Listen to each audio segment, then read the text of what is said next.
Bismillah ar-Rahman ar-Rahim. I start with the name of Allah, the Lord of mercy, the giver of mercy. I am Dr. Muhammad Yusuf Hawan, and I'm the consultant physician. I am recording this video today for my younger generation, especially the teens and the young adolescents and young girls, especially the medical students and the junior doctors who are struggling to decide about their future specialization, the branch of medicine they want to select as their career, and will provide them some advice about their personal life. I must admit that I'm not an intellectual, nor am a motivational speaker. I'm a simple, practical man. I spent all my life in medical profession. I started from a very small village in Pakistan, and now I'm serving as a consultant in one of the NHS hospitals. So what all I'm talking today is from my own experience and what all I've read around, what all I've experienced in my life, and what all I will advise to my children. So basically, I will speak on two topics.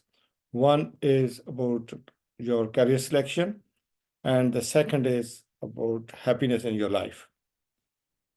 I was reading a book a few months back that is a book by one of the Israeli historian. His name is Yoel Noah Harari, and this book is for 21 lessons for 21st century. So this gentleman has written three books. One is The Sapien, and then this is for the past. This is the second book for the current of scenarios, and for the future is Homo Deus. So one thing which I want to quote from this book is that he mentioned that artificial intelligence and information technology and the biotechnology is advanced so much and is so rapidly advancing that in next few years, most of the world population will become irrelevant. They will not have anything to do. This is quite scary. That was, for me, it was quite scary to read. Because if you look at your surrounding and you look some of the development going around, artificial intelligence really and the biotechnology has got so advanced, so advanced. So most of things are done by the computers and the algorithms and the AIs. So giving you some of the examples, I read on some of the newspapers that one of the banks in UK has closed its 74 branches. So we are all the banking we are doing on our mobiles, online banking. It's almost 6-7 years. I never went to the bank. So I'll be doing on my mobile. So if you read around, as you know, aware of the development, most of the calls will be run by the computers. Most of our jobs are done by the computers. So what will the human being do?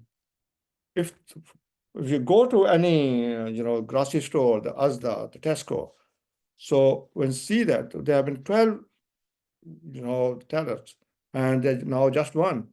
They handed you one scanner. You scan the prices and go and pay the bill. So instead of 12 scanners or tellers, there's just one counter working now by the human being. So it's not so they are laid off thousands of their employers. So I'm relevant only when I'm needed to do a work. And if I can't do any work, so I'll be irrelevant for the people. So if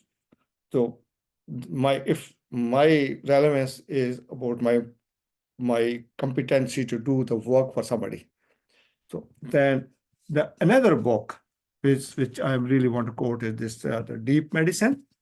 Deep Medicine is written by this gentleman Eric Topol. This is one of the cardiologists in USA, And this is all about artificial intelligence and medicine and all those things. And the chapter I really quote from here is about the doctors and with patterns and doctors without patterns. And this is about uh, what artificial intelligence is developing in in um, in the field of medicine. So the examples are that if just most of the X-rays will be reported by the computers. Most of the imaging studies will be reported by the computers. USA, they have reduced their training facilities in radiology by 10%. So if if you can make a photograph like the dermatology, the skin diseases. So somebody, if you just take the photograph, put it into the system, and they'll give you the diagnosis. For hematology, if you make a slide and take a photograph, put in the system, they'll give you the diagnosis. So what will the doctors do? So why I'm not scaring you. Why I'm telling you all these things is that you must read around, must look for the thing, get some more information about what you want to do in the near future. What are the doctors will always be short in the services. You cannot say that doctors are surplus, will be surplus in next 15 years, 50 years, 100 years. They will be always in demand. But what type of doctors will be in demand? That you need to choose. That before you select any branch of medicine for your career, so please go through this development in what is going around in your surrounding, in your environment. So one of the things factor they have just mentioned is that what is far away, the very far away mean just 10 years now. What we think of never happen, that's 50 years now. So just my lifetime, I might not be seeing all those things, but you will be seeing all these things and you will be competing these people. So look around, see what is what are the branches where you will be needed and you can prove your worth and you can develop your skills. So select those fields for those particular things. That is the first advice about your career. So just don't. Oh, when I ask my junior doctors, what are you thinking about your specialty, choice of specialty? I'm still thinking. So I've not yet decided. I'm making the balance between work and life. This is the time. Start thinking. Start thinking about what you're doing, where we do after 5 years or 10 years and 15 years. So look around the world. What developments are going around? Where do you fit in? What do you want to do? And what are the opportunities you'll be availing in your near future? That was one advice about your career. Just start looking for the things now so that you are a successful and happy member of the society in your entire life. The second point I want to discuss is about the happiness in the life. Why am I included this thing? I hardly see anybody working in the hospital with a smiling face. And the reason is everybody's in stress. It's the work stress, environmental stress, or the social stresses. There are so many factors which are, affecting our social life and our health and of facial expression, everything.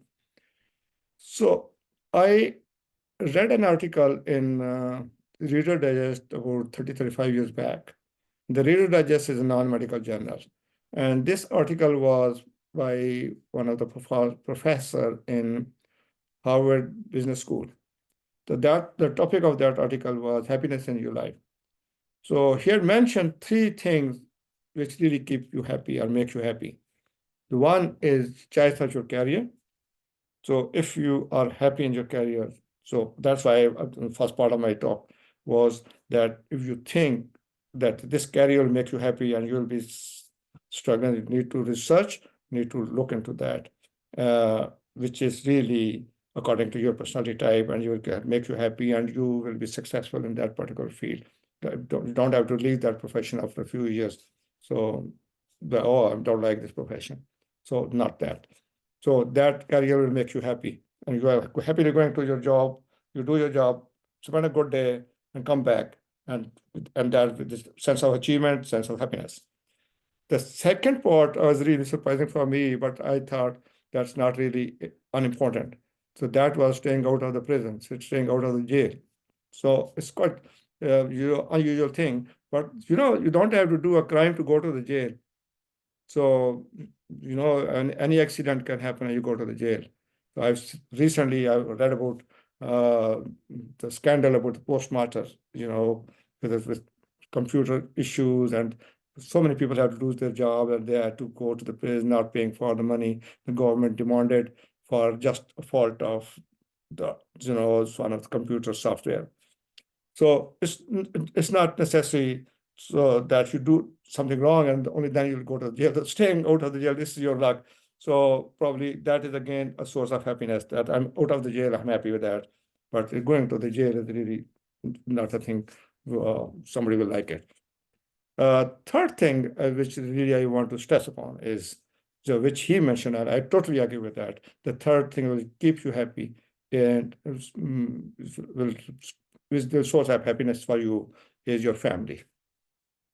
I tell you, if that is the family is the thing which really keeps you happy for whole of your life, wherever you're left by you are in stress with whatever things you are, or your family will always be there, provided you have a strong bonding with the family. So the family, your parents, your siblings, your wife, your children, your friends, all the family. So they will be there to support you and they'll make you happy and rest in the entire life. And they they'll never they'll never leave you if you have a bonding with them. If I've seen so many examples in my life, and currently because I've been working in elderly care medicine, so I've seen the elderly people staying on the ward. So how much a family matters to them. I can't forget a lady, about 80 years old, was admitted mild cognitive impairment and some social issues, wanted waiting for some social services to arrange for her discharge home. And early in the morning, the nurses will wash her, give her some breakfast to eat, and let her sit in the chair. But all day she used to sit like this, and they were not talking to anybody else. And then they have the lunch, and after lunch, they going back to the bed. And because she was waiting for the social services to arrange, there was quite some delay in her discharge. I used to see her every day like this. And one day, her daughter and her 5 years old granddaughter visited her. And this was an absolutely changed lady. I can't tell you how was she behaving at that time, how much that little girl, 5 year old, made a difference in her life. She was eating, she was drinking, she was laughing, she was talking to her, she was talking to everybody around. If you happen to go to any elderly care ward in the hospital here, just go and see and talk to them. And talk to them, ask them what do they miss most. One day I was waiting for an appointment, waiting for the waiting room for my wife had an appointment in the doctor. And I saw a newspaper in the table in the waiting room. It's mentioning that 500,000 population in the UK, there is nobody to talk to them for years and years and years. And another 500,000 will talk to them only for a few years. They'll come to them on the weekend and will stay there for a few hours. So and speak to them for a few hours and then will go away and then they're alone for the entire week. That means a 1 million population in UK is alone. There's nobody to talk to them. They really want to talk to them, want to talk to anybody. So they have the lifetime experiences. They want to tell you what is life, what they want. And this is the time for you now to develop bonding with your family members. And when you reach my age and you look back, then this family will be there to support you. This is by advice, and if you take it now. When I was looking after, the junior doctors in training in my hospital, so when I used to meet them first time, the medical students or junior doctors, I used to ask them, I used to ask them two questions. One was that what did you miss most when you left your home and went to the university hostel? And the second question was, have you ever been to the hospital as a patient? And what was your experiences as patient in the either yourself as a patient or your as an attendant to one of your family members who are both patient in the hospital? And what were your experiences at that time? I'll talk about this second question some other time. But the first question, when I asked them, what did you what did you miss most when you left the home and went to the university after hardly there was anybody who missed their family. They missed their cats, they missed their dogs. But again, when you reach my age, and then you are alone. So this is the time. This is the time when you can develop bonding with your family members. To develop a family, develop a strong family, and when you reach in our age, when you get older, they will remain with you throughout your life. Unfortunately, the European society has become more or less individualistic society, while in some other, the Asia and other, the social structure, family units are there. But here, we really want to develop a strong family unit, and they will be source of support and happiness for your entire life. You will enjoy your life. You will enjoy your work. You will enjoy your social time. You will enjoy your everything because you have got a strong family support at your home. And you will never repent coming back home. You will all be, dying hard to reach home. Okay. All the best for your life, both for your career and for your happiness in your life. So stay happy, keep smiling, make friends in your work environment, develop a strong feeling, strong bonding with your family, and you will be successful in your life.